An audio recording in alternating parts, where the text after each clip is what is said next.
আসসালামু আলাইকুম বন্ধুগণ।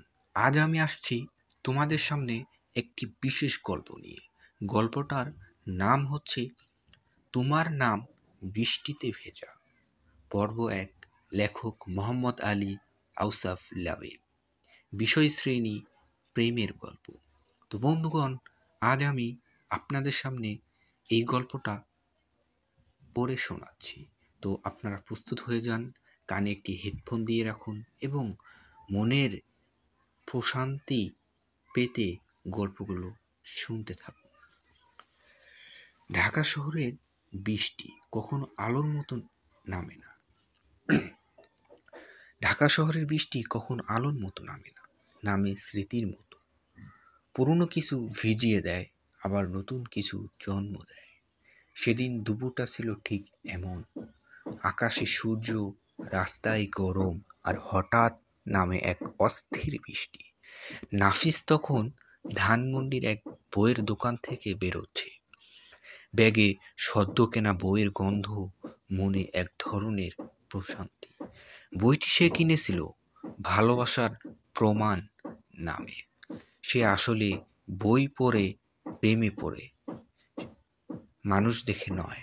এই নিয়ে বন্ধুরা কত ঠাট্টা করেছে, কিন্তু তার মতে কল্পনায় ডুবে যাওয়াটাই তো সবচেয়ে গভীর ভালোবাসা, যেটা বাস্তবে খোঁজ পেলেই মানুষ বলে ভাগ্যবান।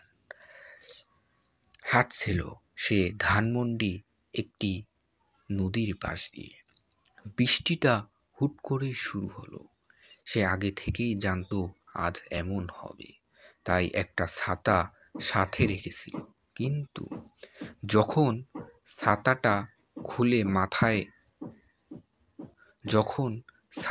খুলে মাথার উপর ধরল, তখনই বুঝলো এটা বড্ড পুরনো।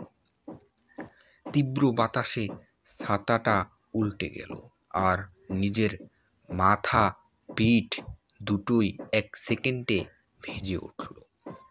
জোর করে ঠিক করার চেষ্টা করছিল ছাতাটা।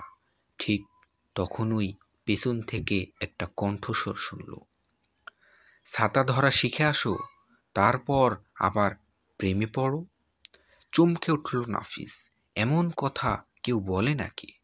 পেছনে তাকিয়ে দেখল একটা মেয়ে, মাথায় খোলা চুল, চোখে ব্যঙ্গাত্মক হাসি, হাতে রঙিন একটা ছাতা। তার চোখের চাহনিতে এমন কিছু ছিল যা এক মুহূর্তেই নাফিসকে নীরব করে দিল। তুমি তাহলে শেখাবে আমাকে?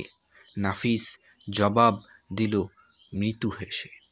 মেয়েটি এক পলক তাকিয়ে থাকলো, তারপর এক পা এগিয়ে এসে তার ছাতাটা ধরিয়ে দিল নাফিসের হাতে।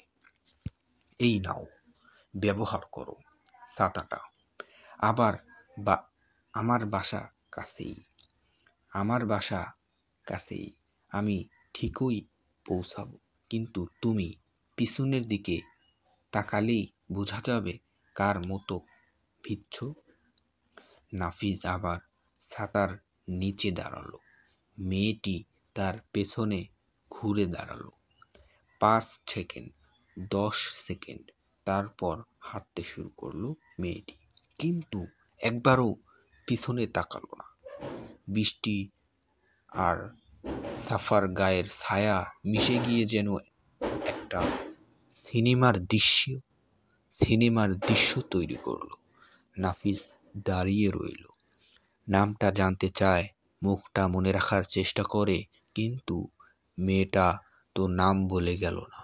সন্ধ্যায় বাড়ি ফিরে আসার পরেও তার মাথায় সেই মেয়েটির কথা ঘুরে ফিরতে লাগলো। তার বইয়ের ব্যাগে একপাশে ছাতাটা তখনও ছিল, মেয়েটির দেওয়া ছাতা, কিন্তু ছাতার ভেতরে একটা কাগজ পেয়ে গেল সে। একটা ছোট্ট নোট, খুব হস্তাক্ষরে লেখা, নাম সাফা, ঠিকানা নেই, শুধু আকাশের নিচে হাঁটা পছন্দ করি, যদি সত্যি প্রেমে পড়ো আবার দেখা হবে। নাফিস দীর্ঘক্ষণ চেয়ে থাকলো চিরকুটার দিকে।